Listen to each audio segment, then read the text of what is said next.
Travel කරන්න ආස ඔයාලට තමයි අද මම මෙන්න මේ බ්ලොග් එක අරගෙන ආවේ.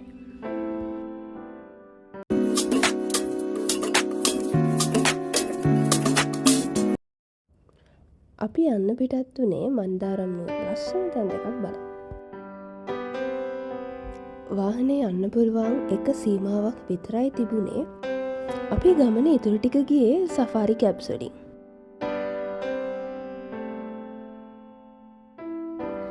මන්දාරම් නුවර ස්වභාවික සුන්දරත්වය වචන වලින් කියලා නිම කරන්න බෑ.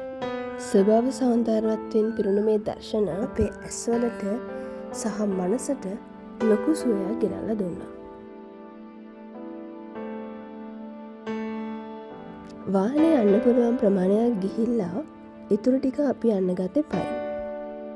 වාහනේ නවත්තපු තැන ඉඳලා ඇල්ලට කිලෝමීටර් 1මාරක් තියෙනවා.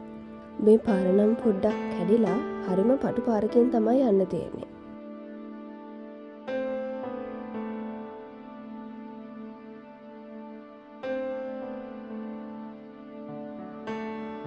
මේ ඇල්ල බලන්න එන හැමෝම ස්වභාව සුන්දරත්වය විතරක් අත්විඳලා පරිසරයට කිසිදු හානියක් නොකර නැවත යන්න වග බලා ගන්න ඕනේ. මේ වගේ සුන්දර පරිසර පද්ධතියක් ආරක්ෂා කර ගැනීම අපේ වගකීමක්.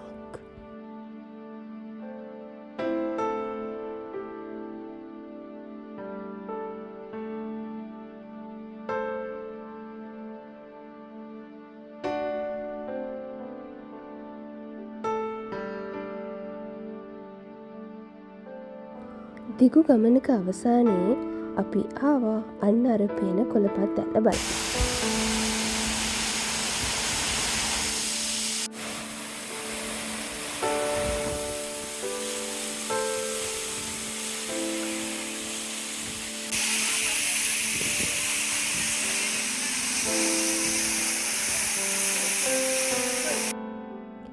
එක් ගමනක අවසානයේ අපි දැන් යන්න හදන්නේ ලස්සන විව් පොයින්ට් එකක් බලන්න.